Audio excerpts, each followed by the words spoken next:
Ladies and gentlemen, welcome to the Off Axis Podcast, where we talk entertainment, acrobatics, business, entrepreneurship, fitness, and more. Thank you guys for tuning in. If you guys want to support, please share with your friends. Now, let's jump into the podcast. You ready? I am. All right, ladies and gentlemen, welcome back to the Off Axis Podcast. Today's guest, we have the creator and founder of the Las Vegas Circus Festival, Renato Fernandes. Renato, how you doing today? I'm doing great. Thank you for having me back. I could go on your intro because you have so many other things going. You have, how do you say it, Mestre? Mestre Trapeze. Which is like, you guys do like YouTube, and you have like a clothing line, and then you also have like many world records on, or maybe not world records, but like most flips and catches and stuff on the trapeze. What was that one that you did? The double and a half. Double and a half. World's first double and a half. That was just a goal of mine, to be the world's first at something. Yeah. You know, that was the goal of me and my uncle. My uncle was a huge part of my trapeze career. And our goal was just to be the world's first at something, because that's all we talked about. You know, me growing up in the circus, born and raised in the circus, we just talked about, like, do you see what this guy did for the first time? That guy did for the first time. So we're just the first at something. And it's funny that you started with the founder of the Las Vegas Circus Festival, because before that, my main thing, I mean, it still is my main thing, Mestre. I mean, I'm wearing the sweater. Yeah. You know, wearing the sweater.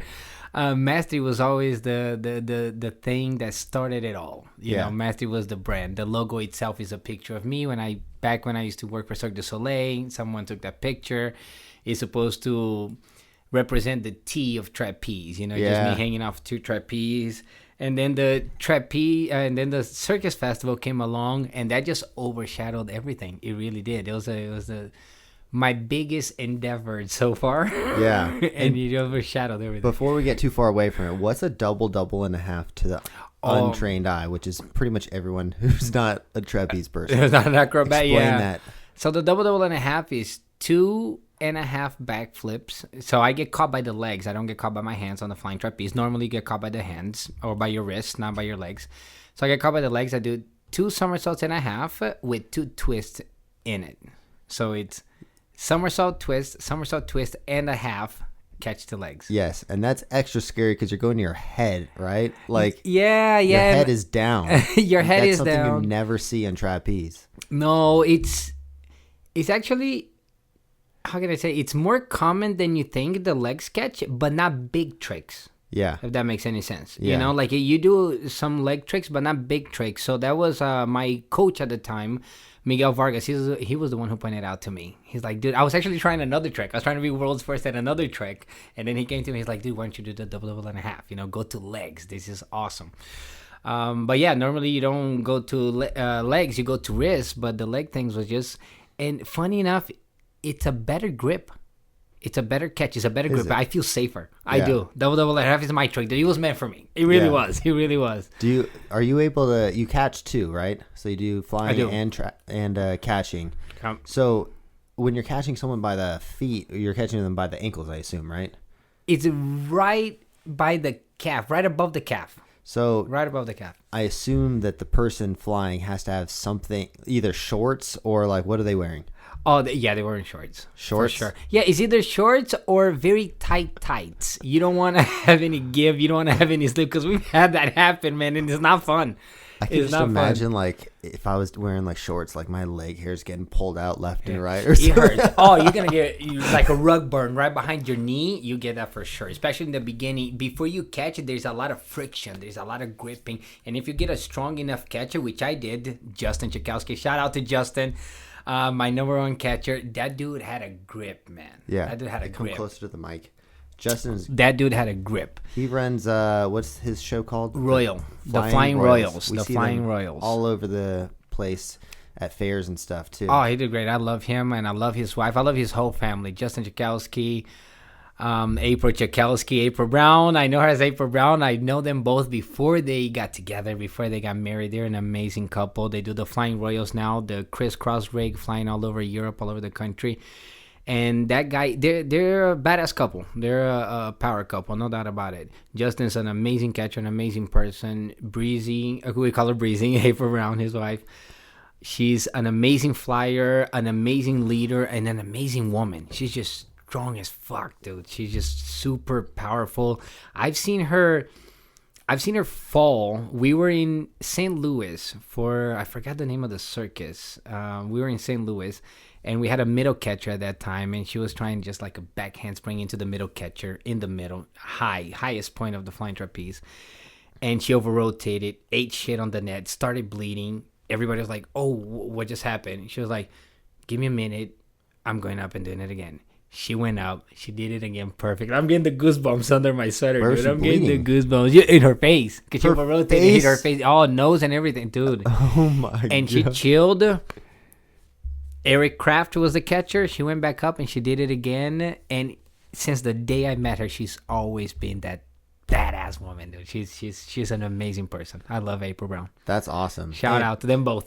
So you've been, they actually recently, we were like, both pitching for a show, and I didn't know it was them, and we ended up not getting it. I was like, damn it. Well, who'd you guys go with? They're like, oh, we went with the Flying Royals. I'm like, all right, at least it's them, and not someone else. No, they do a great job, and that crisscross rig, there's only a couple of them around the world. It's a big ring. I'm sure you've seen it, right? You've seen it in person. It's a big rig. They bring in people from all over, which is awesome because they bring in people under their wings too. A lot of flying trapeze students, a lot of new people getting around. A lot of people, is their first contract with them, And once again, Breezy, they make a great couple for that reason. Breezy runs a lot of things probably in-house, behind the scenes. And Justin is just a badass catcher, badass flying trapeze leader in general. So they do great. They do great for the community, for sure. Yeah, their stage looks really nice, too. Oh, they have a stage now? Well, it's not necessarily a stage, but it's like, because they have the trapeze, they have like a ground floor under it. Yeah. All the backdrops and stuff. Like, as a producer, I look at those things, I'm like, that stage looks, that looks pretty nice. I should get some of those like extra backdrops. And then I look at mine, I'm like, damn, we just have a wall and ramps and stuff. Maybe we should get some more banners or something. That was my thought when I looked at their stage. That, yeah, it's funny how you start looking at things in a different eye. Right? Like now that you're a producer and you do all these different shows, and when you go to different events, you have a different eye for it. You start looking at lights, and me the same way. I'm looking at acts. I'm looking at how they run anything. Transition is a big one. I look at transitions for full shows and things like that. It's crazy. Yeah, we had we did a show on about 48 hours notice, and I actually had to drive across the country to get to it. And then later at the fair conference, I asked my client, I was like, hey, like, what did you think of the show, and like what can we improve? He was basically like, well, I know you guys took it on super late notice, but just the presence and how the stage looks would be the number one thing, because the show's great. Okay. But, extra decorations and stuff, and I took that to heart, and I was like, all right, what's the best? That's why our stage is like all gold now and stuff. And there's like, banners everywhere.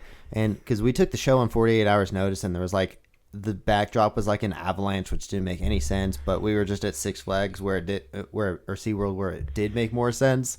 And like, we just showed up and were like, this is all we got. We only have like 12 hours. It was like kind of a shit show, but like, a show bailed on like 48 hours notice. Like, it was a jetpack show, and their pool popped. They have like a giant, like Olympic size pool that they bring that's like 4 feet deep, and they have the guys fly around in jetpacks, and their pool popped or something to where it was unreplaceable on that short of notice, and we were like free. We had just finished our contract, and we popped over there, and no shit. I drove all the way from Buffalo, New York, all the way to Blackfoot, Idaho, which is like East Idaho, which is like crazy. Yeah, I don't know where that is. Dude, it was like 35 or 36 hours that I drove, and like 48 to get there, and I showed up like no sleep or anything. We set up this wall, and sometimes you got to make that kind of stuff happen. Absolutely.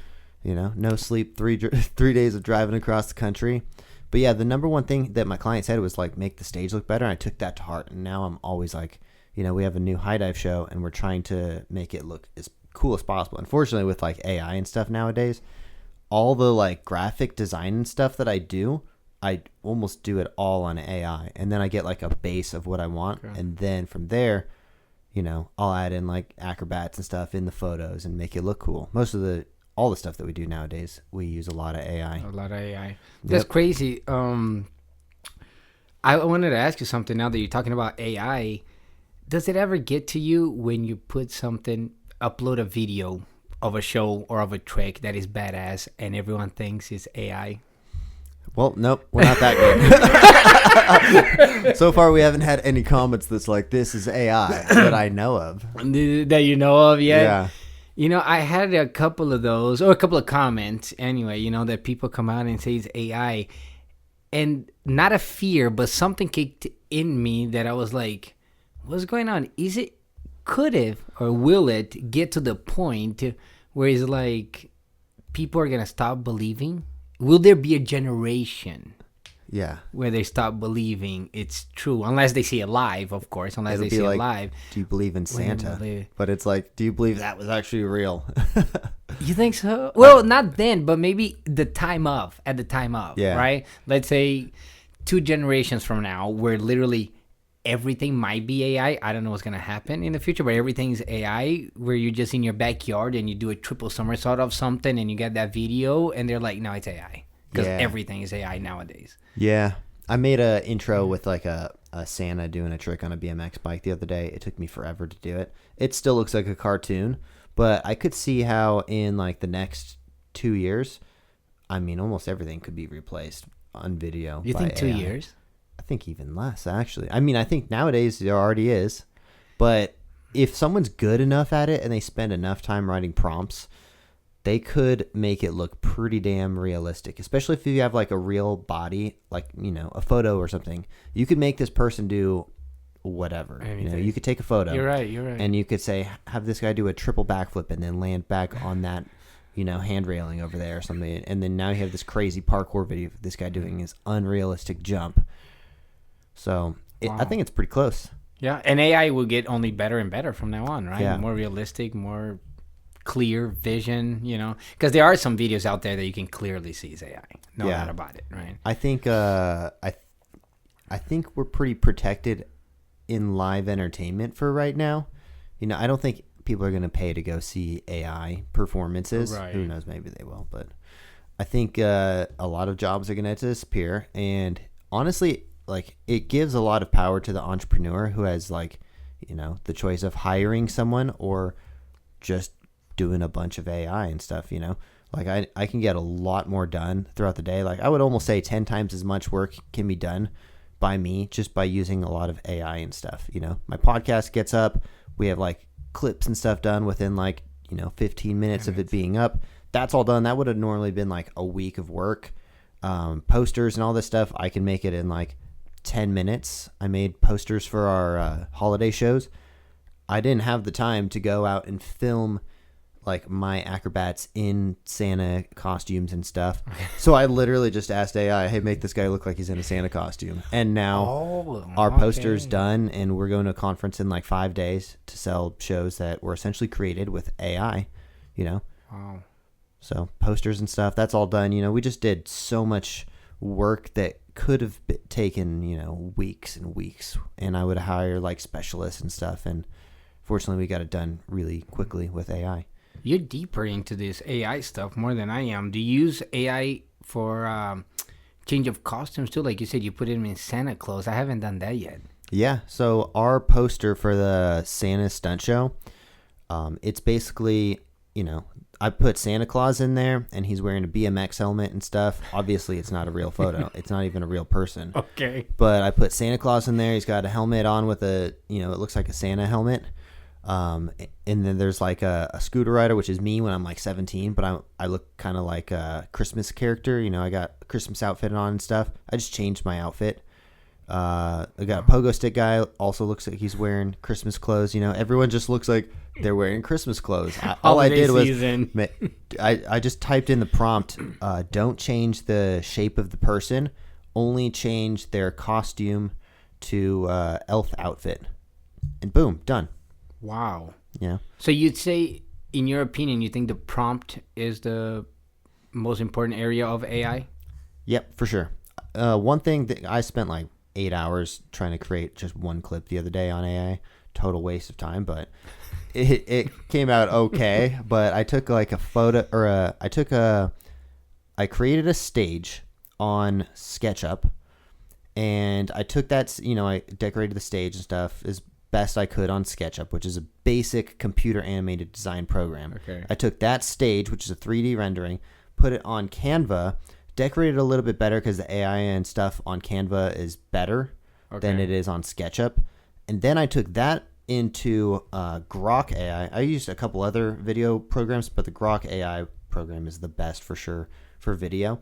And then I said, have Santa appear out of nowhere, ride a BMX bike, do a trick over the jump, and then pop up and have it zoom in on his face. And now I have an intro to the show that I created with basically, I think I spent like $30 on like AI prompt upgrades and stuff. Okay. And now we have an intro to the show that we haven't even like actually done yet, but now I can sell it. Wow. So it's a lot of. So you use Grok. I use Grok. I haven't even tried Grok yet.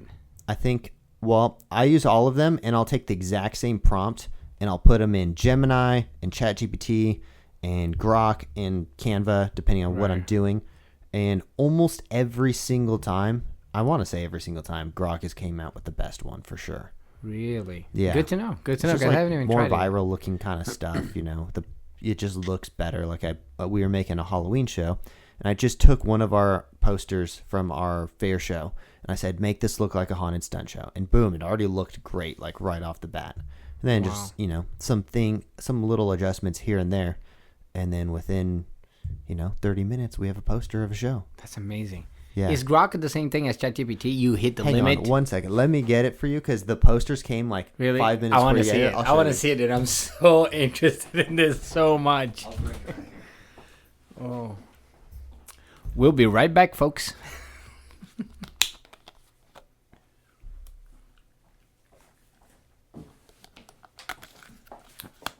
Oh, you're ready. Yeah, so this arrived like right before you got here. And it's perfect because this is exactly what we're talking about. It's a flyer that I'm going to use to sell our show at these conferences that I'm going to. So those flyers are for the conference. Yeah, I need a key or something. Do you have a key?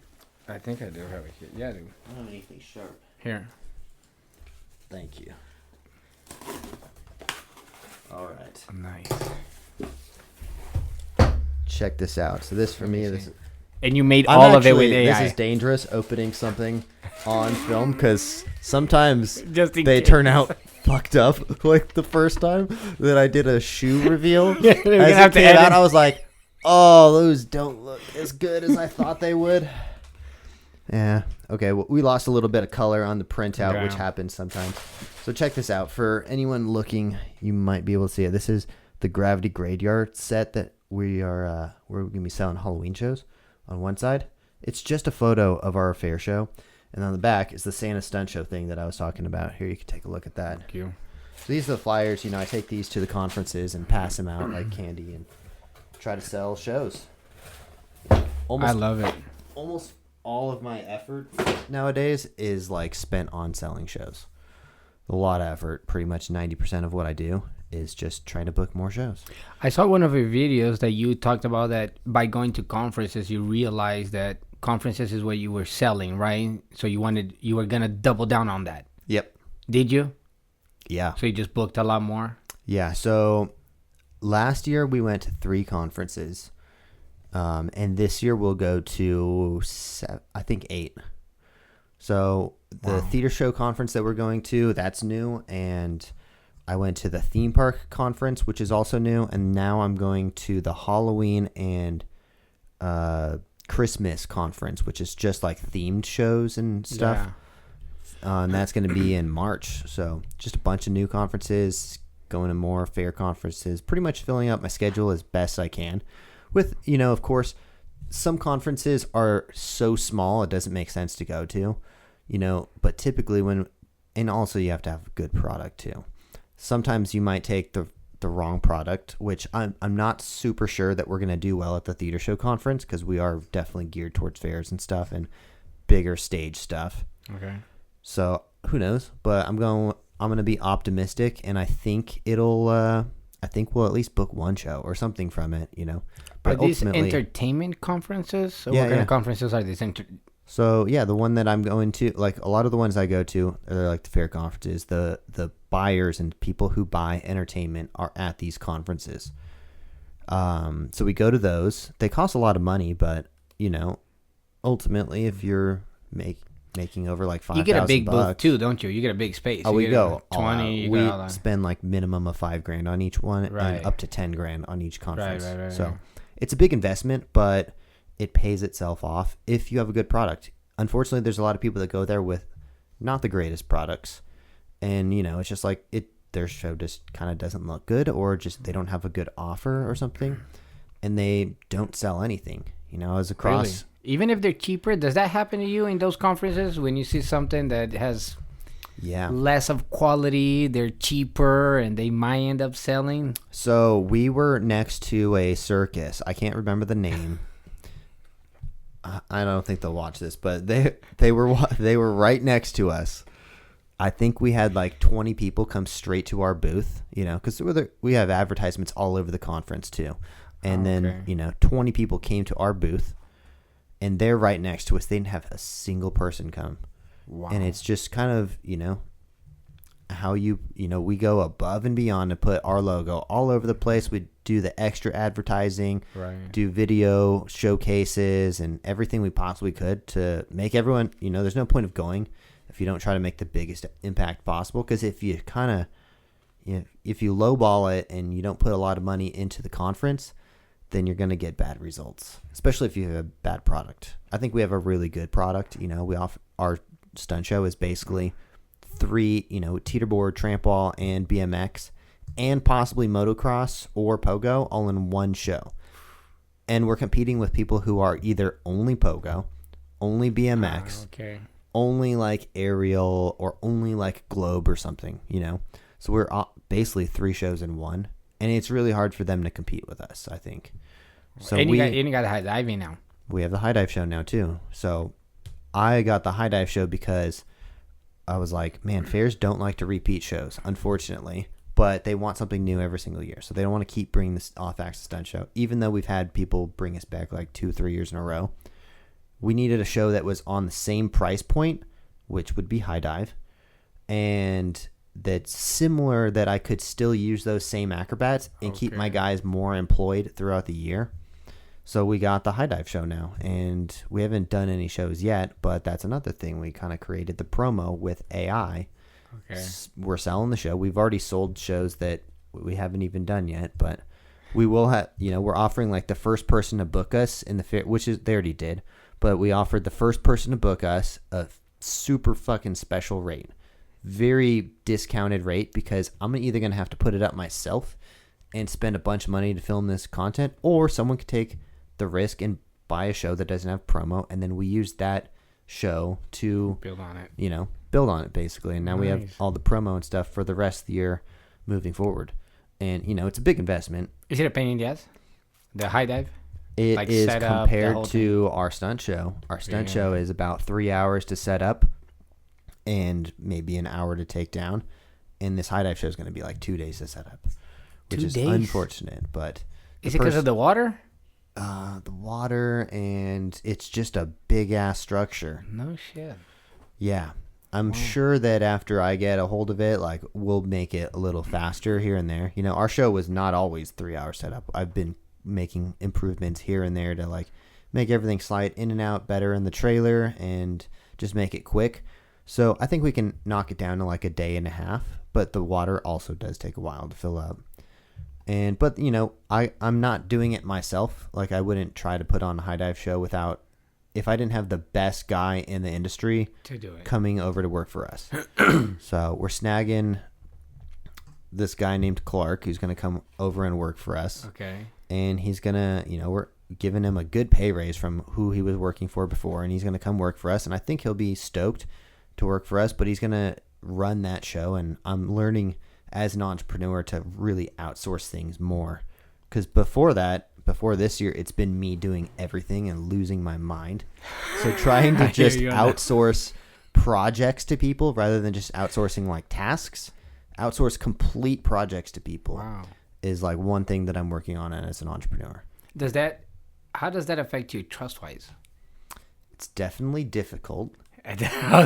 Like to not hover over people, but it made it easier when I'm like, we did a big conference and it was here in Las Vegas. It was we did MGM, Grand Garden Arena, and the Mandalay Bay Michelob Ultra Arena. We did both of them at the same time, and we had to, rig stuff to the ceiling, aerial ropes, and all this stuff. I don't know anything about that stuff, so I completely outsourced it. It made it really easy for me to not even like worry about it. Like I worried about it a little bit, like the quality of what we were buying, but I wasn't like hands-on trying to help at all.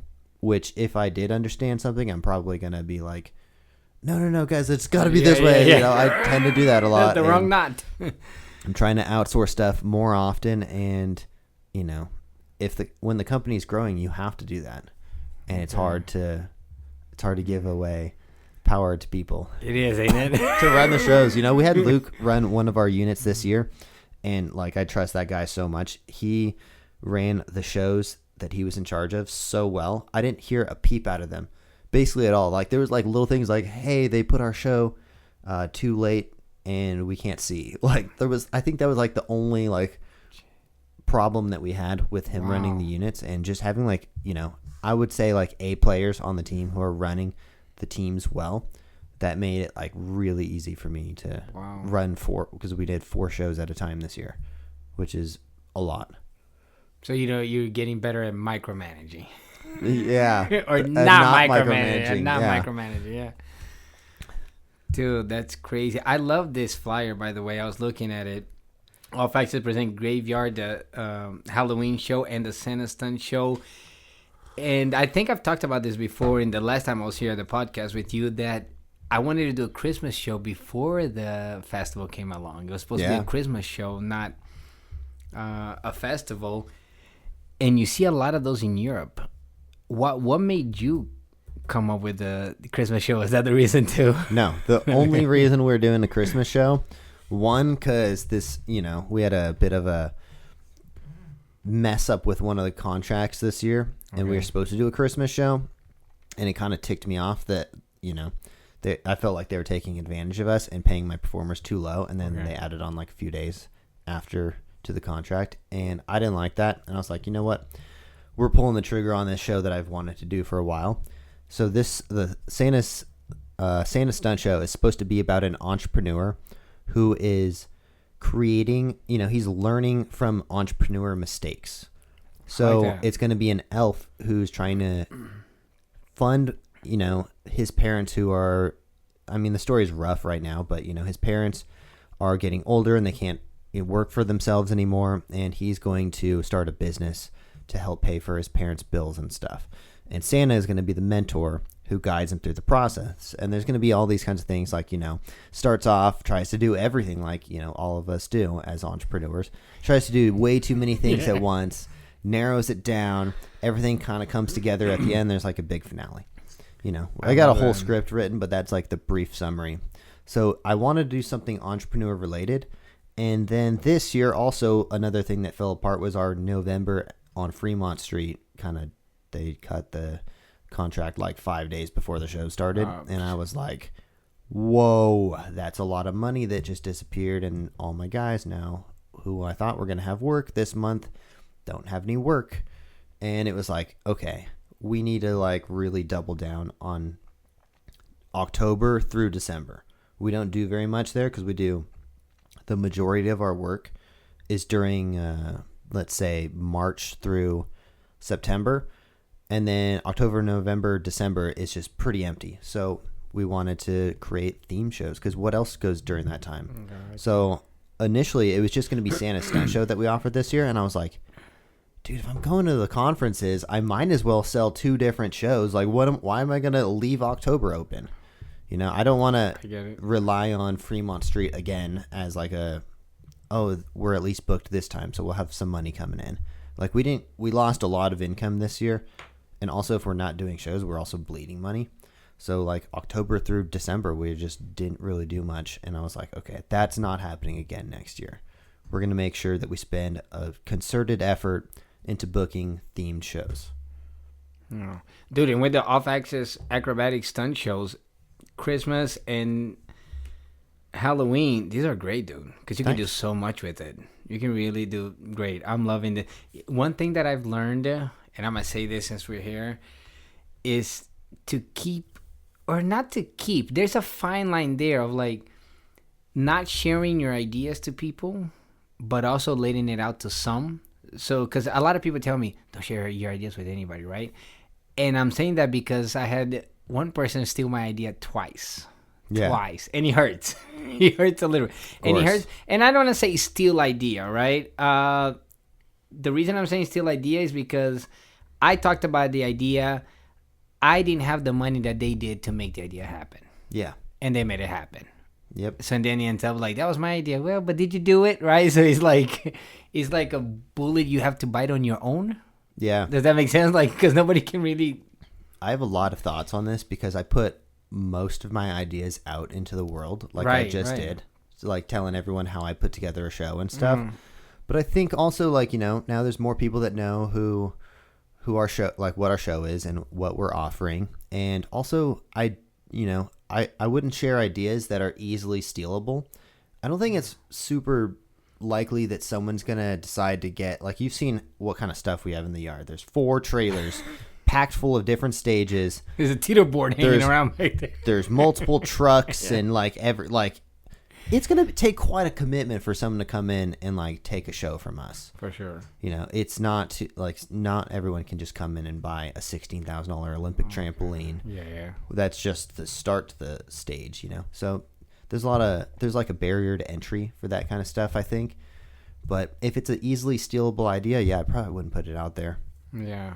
Maybe. I don't know. I might.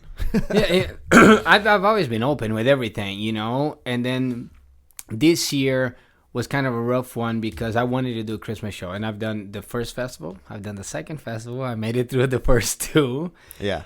And I was like, man, I want to do the Christmas show, and it's not like the stunt show. It's like a regular, the European traditional circus related Christmas show, and I wanted to do it, but I think my mouth went too big, and someone else came and did it. And here's a second part to that conversation, which is when somebody comes and takes it from you and does a bad job at it. Oh, that happens all the time. That's when you're like, oh, man, like, okay, I think that hurts more than if you take the idea and you just make it badass, then you're like, okay, damn, okay, you overtook me. But if you take the idea and you make something shitty out of it, that hurts even more. So you're like, damn. Yeah. Well, we had I'll tell you one story. I won't say the name of who it was, but we were in the process of putting together a show in Orlando. And we were supposed to do tramp ball, BMX, jumping stilts. And we had, a large sum of money that was supposed to come in because there's a lot of stuff involved, over $50,000. And then I think we went through like a month of planning out the show and everything. And we're like 3 weeks out. I'm like, hey, where's the contract? We still never got the contract done. People tend to lag on giving you contracts. Then they bring in this choreographer. Just new person completely who's going to choreograph the entrance or the opening to this thing. One of my clients blurts out the number that that they're charging us or that we're charging them. And in his mind, he's like, oh, I know someone to do it way cheaper. A couple days later, I get a message and they said, hey, are you going to be able to do this for this price, which is like $20,000 cheaper? And I'm like, no. Why? They're like, well, unfortunately, they found someone who's local who's going to do the show for way cheaper. And they ended up hiring people who couldn't, jump off the top of the wall and like do it. It's not nearly as impressive when you're hiring people from essentially like a school or something, a bunch of like people who are learning to be acrobats. The unfortunate part is, our footage sold that show. And they came in and swooped it at a much lower cost. And then they ended up getting like a pretty mediocre. I didn't see it. But my client was like, yeah, they really, because there's so many people involved. He was like, yeah, they really screwed up bringing that other guys in. Like they didn't even go to the top of the wall. It didn't look good at all. And I was like, well, you get what you pay for. But I was just like, that was the first time that happened to us. So wow. I have a new policy where I don't even like I don't put any effort forward until we have a signed contract with deposit and stuff. Because this happens way too often. I was really nervous about it for like the Super Bowl. Like, you know, we book this gig with our footage and then someone goes and finds it for cheaper or something, you know? So how much do you think that affects whichever business, whichever industry, going back after something like that happens? Like us coming in after? Yeah, like they say they went in the cheaper version, it went to shit. Do you think that affects like, oh, am I going to take another chance at this, or these guys are actually good at what they do? Well, yeah, I mean, we ended up doing a job with them later, and they were like, you know, they've brought us back multiple years since then. So they saw the difference. Like 4 years ago. Okay. And we've done multiple shows with them after that. You know, they didn't make that mistake of like cheaping out again. Ah, okay. But yeah, I mean, there's just people who will take shows for insanely cheap, and then, you know, it pay just the sucks when we get like when we book a show with our footage and like our professionalism, and then someone comes in and swipes it later. And, you know, because the problem with the circus world is there's so many like hands in the pie, and it's just about who will do it for cheaper. And at that point, it just kind of becomes a race to the bottom. You know, the best shows for us is when we can book directly with the client. But when there's like a talent manager or like just other people who are like pretend they own a circus show or something, who are just someone with Facebook friends, comes in, offers nothing other than like we're like coordinating this. I don't know. It just too many issues with that kind of stuff. So the more direct to client stuff we book, and that's why we have an agent now we have an exclusive deal with, and our agent, you know, anything that they book, they have to book us, and then if we book something, they get a percentage of it. Okay. And I think it's just a much better working relationship than working with all kinds of other people that are offering your stuff. And the agent doesn't fall into the middle category at all? It's a completely different thing for you? They do our contracts and they help sell the show. Right. So because you were saying, it's better if you go directly to customer. Yeah. They just facilitate that. Right. Okay. I mean, my agent's not going to try to be in the middle of the project, you know, like, hey, right, you got to go through me because too much information gets lost. So right. Okay. Yeah, that's one good thing about like the fair market is like it's got like a legit, you know, it's our show sold through an agent to the fairs and stuff. It's a good process. That's awesome. It's much cleaner than, you know, when you got a million hands involved and so much information gets lost. So one thing we've learned to do is just self-contain and make sure we control all of the variables. If something's going on the tramp wall, I don't allow anyone else to make shit. You know, no printing of any banners, vinyls, anything. We do all of that in-house because, you know, we show up and like someone's got like the wrong size thing and it's like, well, you guys should have told us this and blah blah blah. No. Right. You just give me all of the factors and we'll sort it out. Do you sell ad space on the shows? Yeah, we were looking into it and we still are, but it's not like super profitable. Okay. So at least the offers that we've had were not very profitable. Gotcha. And we decided, you know, it's not worth diluting the off-axis branded show to have like, I don't know, Gatorade or some like random client on Prime. Yeah, I don't know. We thought about it, but it's just like, unless they're going to pay a good chunk of money to where it's worth it, I'd rather just sell our own products and stuff, because then it starts to look like for example, what if we had Monster sponsor our show or something and there's Monster logos all the people are going to think it's the Monster stunt show, not the off-axis stunt show. I get it. So I think it's good for like short-term money, but for long-term branding, I don't think that it's worth it. So we don't offer ad space unless it's like, I mean, we haven't come to any deals with anyone yet, so it'd have to be pretty significant. Yeah. Do you think you're gonna go into the energy space anytime? I don't think so.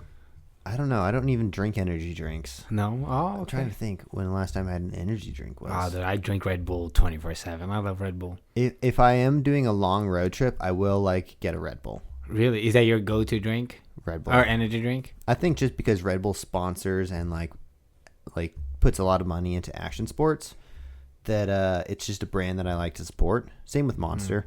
So I'll get one of those like if I'm on a long road trip and I have to stay awake. But during the day, like I only drink like just a coffee and I do a pre-workout in the morning. Right. That's kind of like my routine is pre-workout in the morning and then a coffee. See, a coffee gives me the jitters, man. This one's decaf. I started drinking decaf lately. Okay. It makes me think that I'm drinking coffee, but I was drinking too much, and my heart was getting like a little crazy. And I was just talking about it yesterday on the podcast, like my Whoop thing. Like basically was telling me like chill out on the alcohol and the coffee. Like this thing knew that I was drinking and like drinking too much coffee, and it was like So you like it? You really like it? Oh, I'm obsessed with it. I look at it every morning. The first thing I do is how did I sleep? And today it was so like... you sleep with it on? You don't take it off, ever. Really? This thing stays on my wrist all day, every day. Even to shower? Even in the shower. That's when you wash it. That's it. Okay, if you don't take it in the shower, which I didn't for the first couple weeks, I was like, man, what's that smell? And I'm at a conference and I realize it's my fucking Whoop thing. And I'm like... Oh, that's it's me. Crazy. I smell. Okay. It's this band because I've been going on the sauna and stuff. Yeah. Okay. That's cool though that you can take it even in the sauna with the heat and yeah. I guess it's made for everything. That's cool. Yeah. What is the best information that you get from it? The number one thing that I track most is how many calories I burn in a day. Okay. I also set goals like how many steps you take in a day. That's less important. It's mainly for me is like I'm trying to lose weight, and this helps me like know for a fact how many calories I burned compared to like how much I ate. So that's the number one thing. It also tells me like how rested I am. Like yesterday I had a pretty strenuous day of work. I worked out twice and I went in the sauna. And even though I got like a perfect sleep last night, today I woke up at, I think it was like a 52% recovery, which is not optimal. So it told me today like I should kind of tone it back on how much physical exercise I should do today. Otherwise I'm going to just get worse and worse. Okay. And so today's a chill day. It's supposed to be a chill day. I want it to not be a chill day, but it should be a chill day. Yeah. Like, I don't know. I get obsessed when I start to like lose weight. I'm like, I should work out. I just keep going and going and going. Yeah. But then you realize there's a point of diminishing returns where you work out too much and your body just can't recover from it. So, you try to hit the strain goal of the day basically, and that's it. And if you work out less, you just have to make sure you eat less also, in my opinion. To keep up with it. I understand what you're saying. I like that Whoop thing. It sounded interesting because the way I just go through ChatGPT. Yeah. I went through a phase where I wrote books of ChatGPT prompts, just writing my whole life. This is what I said. This is what I did. This is how I talked. This is how much I spent, like literally detail by detail, for the same reason, to help me follow up on the days that like, okay, these are my goals. This is what I want to do. This is what I accomplished. This is what I did. This is what I said, blah, blah, blah, blah, blah, blah, blah. Let's move forward. Give me my attention span very quick. I'm doing this and then I'm doing that and then I'm thinking about master and then I'm thinking about the festival and the details and blah, blah, blah. So I'm like, I need help with that. And ChatGPT will give me that. We're like, okay, you're done for the day. Yeah. Right now you can walk your dog. You can take a shower. You can watch a movie. And inside I'm like, no. I got 1,000 things to do. What are you talking about? But I decided to follow it. And when you follow it, you do feel better. Yeah. You do feel better if you follow it, like you were just saying, right? Like you take the rest. You don't want it to be a day off. I don't want it to be a day off at all, But then you do take that day off and you follow it and you get the rest. And it's very, very important to reset. Not 100% reset. How would you define that? Because I don't reset 100%. I just reset enough to everything to go down. I suppose it depends on the day. Yeah. Yeah, how much you eat and stuff has a giant factor in how much you can work out too. I don't follow my diet too much. Maybe I should start doing that. I don't. I don't. But I don't eat junk food. Yeah. Okay, rarely. I don't eat junk food, but at home, my daughters love my cooking. I love to cook, so I'm always cooking, meat or chicken and rice and beans. A lot of Brazilian food since I'm Brazilian. So not a lot of junk food, but I just don't really follow it. Like, if I'm eating like crap, if I feel like crap, maybe you should eat this. If I feel great, maybe eat that. Exercise a little more. I don't follow as much as I should, I think. I always tell people that don't, because it's a process to get good at tracking, calories and your nutrients and stuff that you're consuming. So I always tell people to just start with your protein. Like when I was a personal trainer, I would tell my clients, just get your grams of protein. That's it. Don't worry about any of the other numbers, because usually if you get enough protein for the day, your body will be able to recover enough. And in general, you probably have enough calories at that point. And you're not, if you just eat a bunch of protein, you feel more satiated and full a lot earlier. I had some performers that were, I'll call him out, Leo. He was just eating cereal like every single day. And that's like all he would eat was just cereal. Sugar and milk. No, he was eating other stuff, but it was like, dude, what are you doing? You can't just eat cereal only every single day as a pro athlete.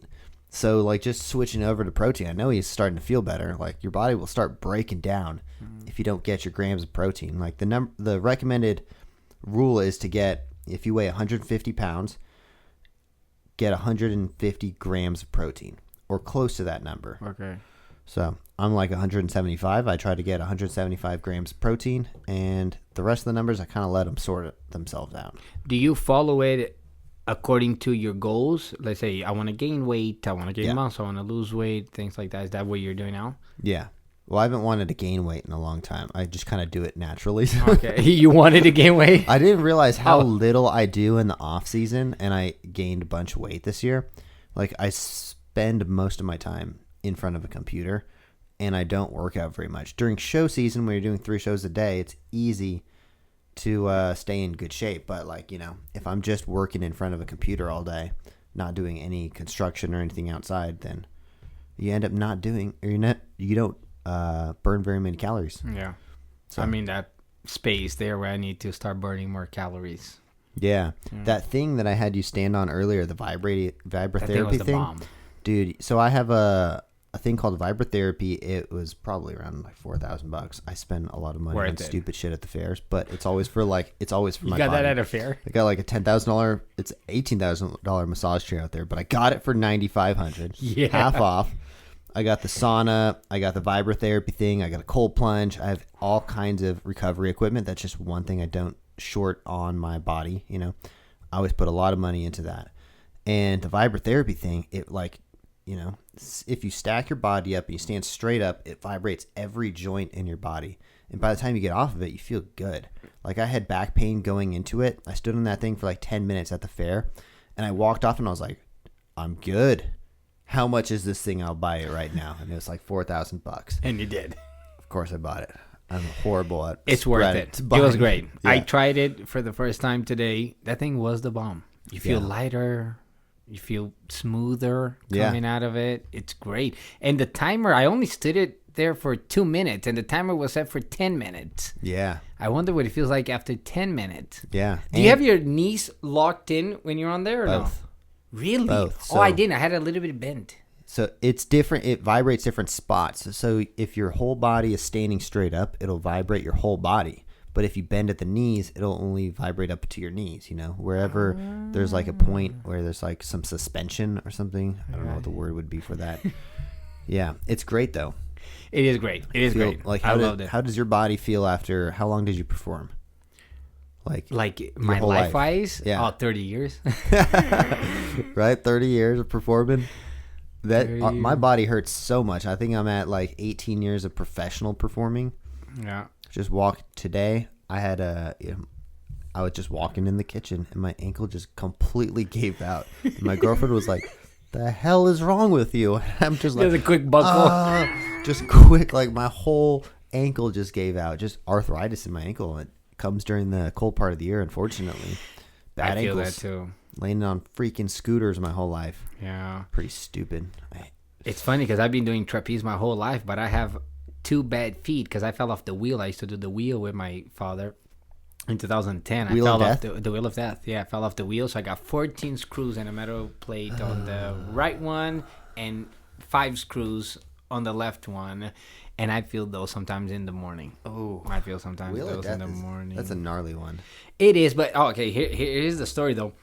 we were doing in Pennsylvania. We were doing the Wheel of Death in a fair, in a circus, and they couldn't have confettis or fire for the finale, so they did bubbles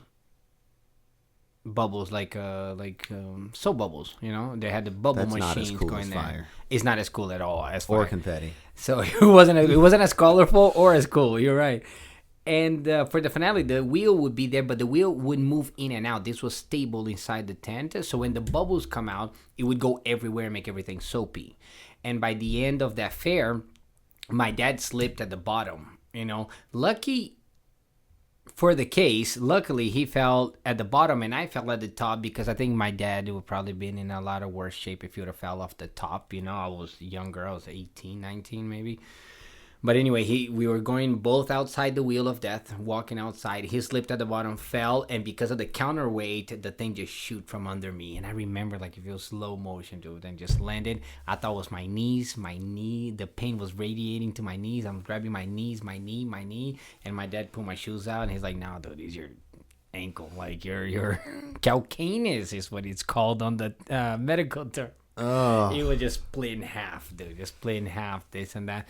But yeah, no, so I feel those nowadays. I do those for sure. Walking up steps in the morning to go use the restroom. I got to walk a little sideways to warm up the ankle. Yeah, I got every injury you can imagine as well. It is what it is. Well, so here we are living into 2026. That's why I'm excited, dude. I'm excited for 2026. There's like... I look up to you so much, dude. I respect you so much. Absolutely. I respect you. I follow you. This is my third time maybe at the podcast. I hope I come back again. I love talking to you. I love learning. Yes. And I'm looking forward to your shows, dude, as I'm going in the same direction to build different shows, and... Yeah, tell me a little bit about the Circus Festival this year. Create our community. What are you guys going to do? How did the second year go? And what are you going to do differently going on next year? Oh, second year went good. Second year went really good. I did what I had to do. Learn from the first one and cut a lot of expenses. I had to cut a lot of expenses, and to cut down expenses that were, to me, not flying everyone in from all different kinds of countries. Like I flew in a lot of... Oh, man, it was $85,000 just a flight alone on the first one. Just on flight alone. So I did that, and housing everybody, hey, if you're in Vegas, cool, if you can get yourself here, cool again. Like, I just want to get the second one done, you know what I mean? Doing the right way, making it as detailed and as special as I can while cutting this extra cost. So cost was a big deal for me coming into the next one, and it ended up great. I didn't do 2 shows as I did on the first time around, so it wasn't show A and show B. It was just one show throughout, and then the winners would go to the gala show, which worked out great as well. One thing that I've noticed, though, for me is that as much as I love being on stage and being the ringmaster, I got to step out. Yeah. I got to step out. I got to step back. Because for me to be on stage being the ringmaster announcing it, everything has to be great. Everything on the outside has to be smoothly great. Let's start the show. Because if not, man, my mind is not there. Unfortunately, It's just not there. I'm on there thinking... Is the performers ready in the back? The next act? Is the lighting guy okay? Does he know what's gonna be next? The cues, like you're just thinking about all these little, like you say, right in the production, we were watching all these little details, and looking at those details, I really can't be. But people like it. They're like, dude, you should be. This is your festival. You good at talking on stage, this and that. But I feel like for the next one, for the third one, it's not 100% yet, but I might be off stage on this one. I might be out of the stage. I might not be ringmaster for the third one. I might just be outside running everything, make sure everybody's happy, make sure everybody's getting what they deserve, and doing great. And I'm thankful, man. I'm thankful because after the hit of the first year, which there's a lot of controversy in there between the show itself and financial, because those are two different things, you know, like the what people see there on stage and then what happens in behind the scenes, backstage. On the second one, there was so many people willing to support, man. So many people. So many people willing to support, coming in and, hey, Renato, I got you. Let's do this. A lot of people not only supporting, but giving ideas. That's why I have that fine line of sharing ideas, because I had so many great people sharing me ideas that I'm like, oh, man, you could do this. And you're giving it to me. You're sharing it to me. This is awesome. Thank you. I appreciate it. and thankful to the all the support and help. The second one came along. We got it done. It was great. The month was a little bit off because I decided to do it in September, and September was just hot, and it cost a lot of money to cool down the tent too. Oh, it was hot. It was hot. It was hot. And it was my first time ever that I actually had somebody get off the audience, go to the box office and ask for their money back because it was too hot. That was the only reason. Really? They came out, they went to and they were super nice. It was not a big complaint. It wasn't like they were mad. They're like, hey, I'm sorry, but, I have my kid. Super hot in there. We're sweating our ass off, And we'll come back another time when it's cool down. So they were super nice. Of course, we gave them the refund and moved on. But that hurts you a little bit. It really does, because you're like, oh, man, I really worked so hard to put this show on for you. And you got to go because of the heat. It's not even this huge reason, right? Because of the heat. Something that's out of our control at that point. But it went great. It really went. Coming in here today, on the way here to you today, I got 2 messages saying, hey, when will the submission open for the 2026 festival? Nice. A lot of people ask personally at Circus Center. So there's a lot of people helping and going on there. So there's you learn. One thing that you said was that you have Luke, that you gave everything to Luke, and Luke ran it well. That's what I need. Yeah. That's what I need in my life. I need in my life somebody like that, a person like that I can just be like, take it. My problem is I micromanage a lot, dude. I do have that problem. I'm aware of it. I accept it. I knew I micromanage a lot. Like, I get somebody to do like some designs, and I'm always like, does it look good? Do I like it? How does it look? How does it say? And this, did you talk to that person? But I've also been learning that even if people do things a little different than you would, they can still come out with the same result. Yeah. So I'm like, okay, I understand now. I'm getting better at this entrepreneurship, leadership year by year. When did we meet? We met at that. We met at entrepreneur event. At entrepreneur event. It was 2022, I believe, maybe 2023. Mm-hmm. At the Grow with Video Live conference. Video Live. We both bought the CEO tickets. Yeah, we did. We were both getting drunk at that after party. And I was like, dude, you look familiar. Dude, we were at the bar, and I was like, yes, somebody. And, it's funny because it still surprised me to this day that from the thousands of people we both know, we were the only two to run into each other at that place. Now I have a question. Do you run into people at these conferences a lot or no? No. Never. I think you're the only one ever. I wonder why. Why do you think that is? Well, a lot of people don't go to the conferences. Okay. I think the people that go to conferences go to conferences. But I think I think a lot of people don't go to conferences. I don't think a lot of people have realized the networking power. That's a huge networking one. is everything. People want to book acts, and they want to book with people that they know. I'd rather hire someone I know than someone I don't know. Absolutely. Even if that person that I don't know looks better on paper, I'd rather hire the person I know. So I think a lot of people just haven't realized the networking power yet. I was talking to a friend of mine, and he was mentioning, or he brought up the fine line of networking, being with people, to ass kissing and politics. Yeah. Political stuff. What is your thought on that? You understand what I'm saying, though? Yeah. Because he was like, oh, yeah, networking. Oh, but then you have to start kissing ass. And then the politics come in and all this political stuff and this and that. That is true. And I'm like, is it? But there's still a line there, right? Yeah. I mean, I'm going to say something that I shouldn't, but maybe I should. But this is a psychology thing, but people grade you on how much they like you based on how much interest you show them. So if I go to a conference and there's a certain person that I want to buy our show or something, I'm going to talk to them about themselves. I'm going to ask them a lot of questions. And in turn, they're going to like me a little bit more because I'm very interested in them. Like when they leave that conversation, it's actually usually better off if they know less about me than compared to how much I know about them. It's a famous trick that the guys in the CIA use. They will go into rooms and they will only ask questions. The best CIA operative is someone who goes in obtains all that information and no one knows who he is when he leaves. So it's something I got from, I think his name is Andrew Bustamante. And just like, the psychology of getting people to like you.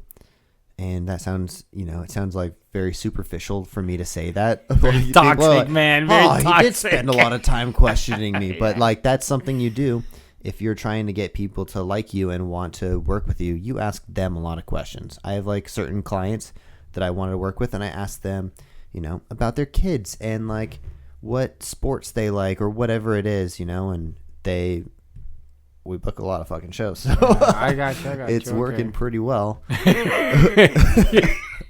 But also, like, I do like to learn about people too. Yeah. So I don't know. I learned that from the CIA. That's cool. I would be a CIA operative if I wasn't in the circus. Okay. I would love to do that. That'd if you weren't in the circus, you'd be a CIA operative. Yeah. But you have to move to DC to do that. I looked into it. Oh, wow, you did. That's so detailed. You gotta move to DC. I did look into joining the CIA at one point, but you have to move to DC. That was one of the maybe you can do requirements. stunt shows for the CIA. You never know. Maybe I do work for them already. Oh, that's a good one. I'm just kidding. That's a good one. Yeah, that would. If I wasn't doing like entrepreneur stuff, I would want to do some sort of FBI, CIA, something secretive. I don't know. I just love adrenaline, and I think like going undercover or something like that would be cool. Oh, okay. The sneaky part. The sneaky part where no one knows what you're doing, or like, like who the fuck was that guy, by the way? Like, we told that guy everything. Yeah. We told the guy all the secret. Now we told him where the drugs were. Fuck. That guy was buying me shots all night, and we told him where we stored the stash. I don't know. That's what I would be doing. Dude, it's like a movie I just seen recently where the guy and the girl, his girlfriend's parents come in and they rob banks. Have you seen that movie? Or Yeah. And then they got him drunk because they wanted to get close to him, and he let out all the secrets to get into the vault. Oh, yeah. Yeah. And then when they go to rob the bank, they're in the thing. They make them sing a stupid ass song. That was what made me laugh. You know what I'm talking about, right? Yeah, I can't remember which one that is. But something by the stairs, and he sings the flowers by the stairs. Oh man, yeah, dude. I'm learning my lesson. But and then also like, I have a good heart, dude. I like to believe that I'm a good guy and I have a good heart. So sometimes sharing with people is bad, but then also it makes me feel good. I don't know. I love helping people. And the first year of my festival, I helped someone else. I'm not going to say names exactly what they did because that would be pretty easy to guess. But my first year, before my festival came along, there was somebody else doing an event, and I helped them so much, dude. I opened my house, I opened my family, I opened my computer, and I was like, this is how I made the sponsoring guide. This is how I made the investor's guide. I used Canva, I used ChatGPT. I built all of this. And then I went to knock on doors. This is how I found leads. This is how I was getting people to get involved. Literally everything. And then they stole some ideas and kind of screwed us over along the way.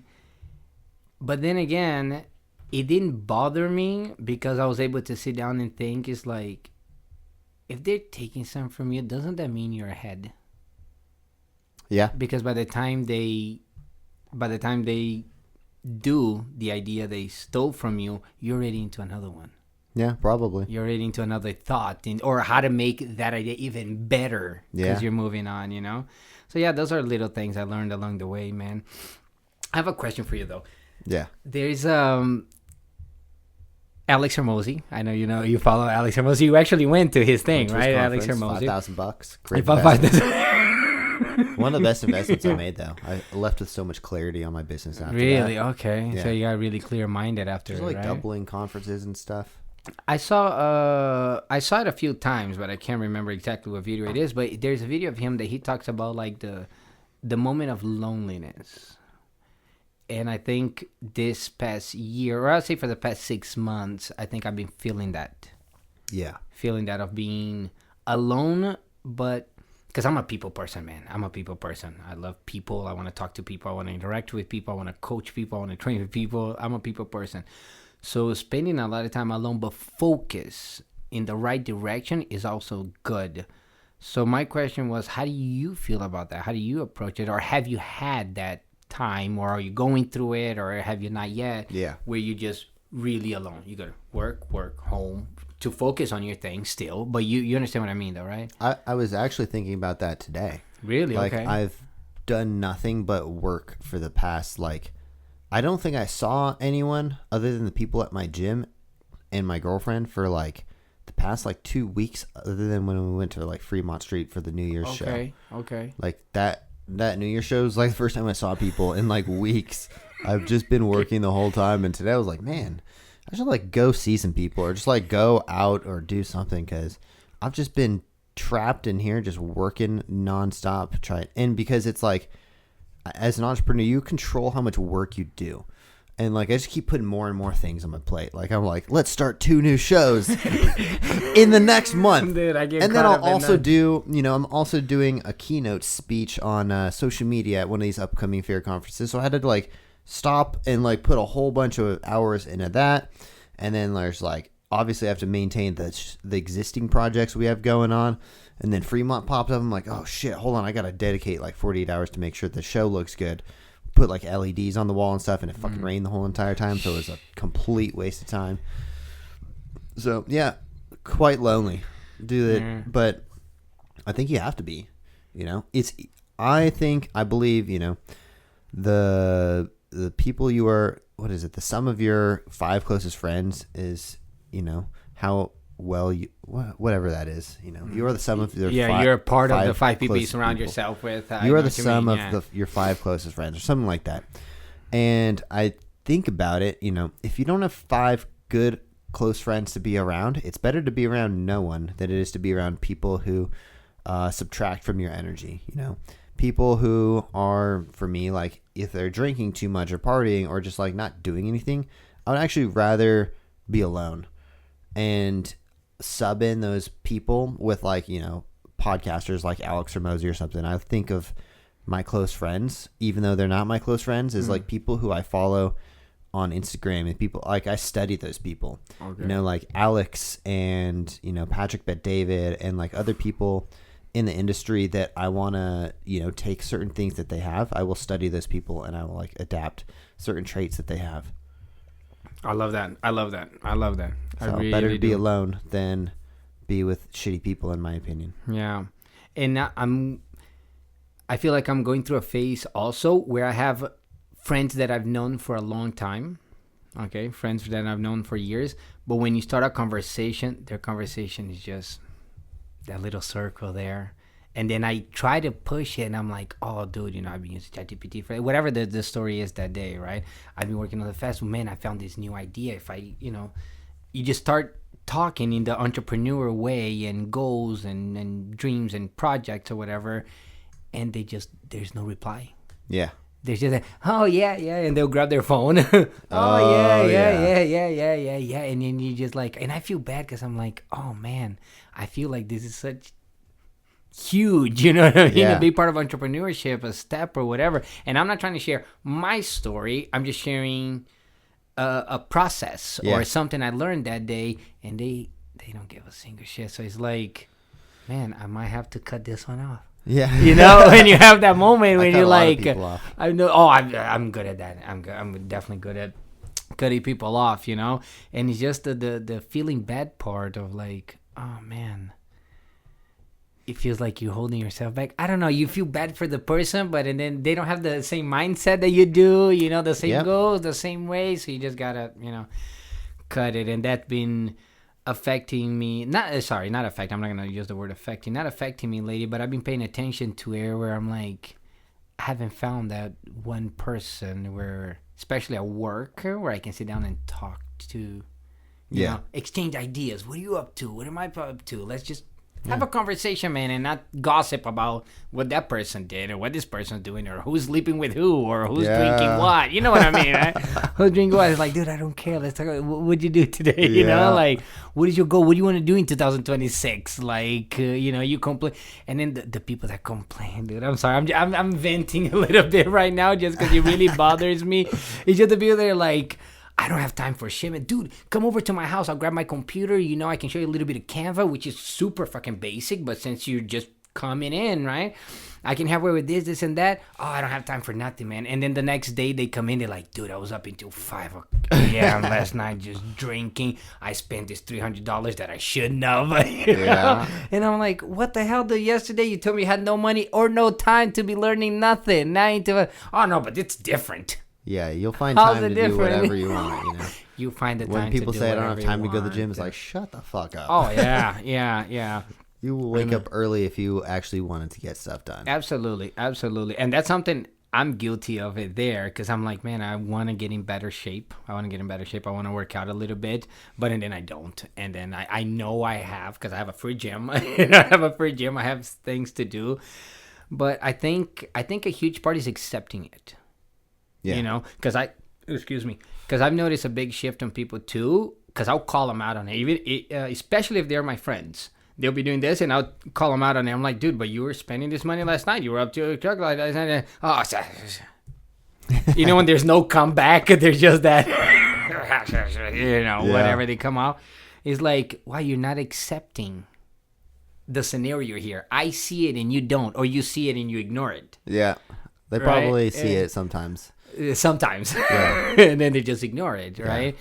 So I'm happy with that. For me, that I'm really good at looking in the mirror and saying, dude, you fucked that one up. You know, you're fucking this up. Let's move on. Let's tighten up. Let's fix it tomorrow and fix it right away. So I think that's a big one for us entrepreneurs. Don't you think so? Yeah. I think it's a big one for entrepreneurs to accept it, change it, move on, learn from failures. I've never delegated on a failure, dude. Yeah. Never. Yeah, you got to learn from your mistakes. Learn from it, yeah. The smarter you are. Do you delegate on fails at all? What do you mean? Like, if you fail or make a mistake, you're on it like, oh, man, over and over and over again? Or can you move on pretty quick? No, I'll move on pretty quick. Yeah, okay. You know, I always think, well, that was a giant learning lesson. Like, this year, our show getting dropped from Fremont Street and, you know, almost taking a contract that I didn't think that we should be taking created these 2 shows on this flyer right here. You know, because I was like, what mistake am I learning from right now? Well, we missed out on all of October by me not having a show that's Halloween themed, and then we lost out on our Christmas show because we weren't prepared to have, you know, I was putting all my eggs in one basket. That basket had a hole in it. And now I'm like, all right, not making that mistake again, but it was a good learning lesson. Learn every day. In your flyer here, it says, inspired by a true story, an elf mentored by Santa launches his own death-defying circus stunt show. So inspired by a true story, I'm curious. What is that? It's story? My story. Is it really? Okay, I thought so. Story. Okay. I have a whole lot of things that I'm doing right now. I'm writing a book called Entrepreneurship. Okay. So I want that book to come out around the time that I get this Santa Stunt Show going. Cool. So the story is mine, and it's going to be about how I created Off Axis and how it slowly progressed, and how there was a certain time I had 5 different businesses and I was just doing so many different things. And it wasn't until I narrowly focused only on Off Axis as a show that we started doing well, because I was just doing so many things. So until that's going to be one of the stories, one of the plots of the story, you know, is the entrepreneur will get distracted and he'll be doing too many things, and we're going to have a juggler as the main character. And of course, he's trying to juggle too many things at once, and he drops them all. I like that. Then he puts them all together once he gets narrow focused, and that's the storyline. That's amazing. I love that, dude. That's awesome. Nice. So you're the elf in this story. I am the elf. Yeah. I'm gonna be off stage, but I will, you know, as the producer, I'll be probably watching the show from the audience. Right. Or who knows? Probably I'll hopefully not be on the stage though. I'm trying to stay off stage. That's my goal this year. Because when I'm on stage, I don't have time to work on the business itself. And when you say that you juggled too many things before, and now you own to one. But Off Axis is more than one, though, right? Because you still do your shoe company, you do your shows, you do the podcast. Now, yeah. Well, barely what? We don't put nearly as much effort into the shoe company as we used to. Oh, gotcha. You know, the shoes, they will sell themselves. And I'm just like, I can't focus on producing products overseas. That's just way too much of a headache at this point. And it's too much money. And I don't want to deal with the tariffs and stuff, too.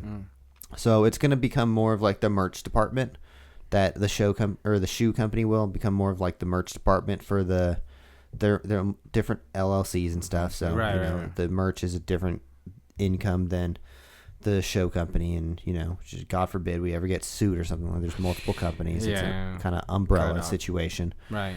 So and then the podcast is just kind of to promote, but it doesn't take too much of my time, especially nowadays with the AI.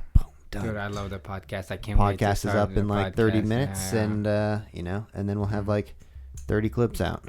That's great. Oh yeah, the little clips. I love that. I love that. My daughters are dying to start a podcast, because now they're at the age where they love talking, Yeah. So I'm trying to plan it out with the fine line of having the kids coming in and talk, and talk to other people. And I want you to be in it, dude. You got to come at least once and come talk to me, right. Yeah. And no, it'll be fun, dude. It'll be fun. Like I said, and I'll say it again, dude. I respect you. I look up to you quite a bit. I've been following you for years, ever since that day we officially met, because I obviously knew who you were and I knew of you before we officially met at that conference. And that conference was the first of many for me, because it did change my perspective in quite a bit of things to that time, recording and everything. And I see your clips every day posting. You're doing the right thing. You're on the right track. And who knows, maybe one day we can combine a show, dude, and throw some trapeze and Santa stunt show. Why not, dude? We could. Santa flying around. My rig is just sitting in the backyard, dude. It's ready to be set up. Put it to work. Absolutely. That would be great, dude. I'll dress up as Santa for a catcher, dude. I'll be catching all the little elves flying around, dude. Idea. Santa's the catcher. Wait, but you gotta bleep this out so people don't steal the idea. Hey, dude, that would be great. Santa's the catcher, and you have all the little elves flying around. I don't know. There's 1,000 different things. There you go. To do. We gotta stop talking before we put out all our good ideas. All our good ideas out. Yeah. That's right. Don't steal our ideas. Thanks for coming on, everyone. Where can they find you at?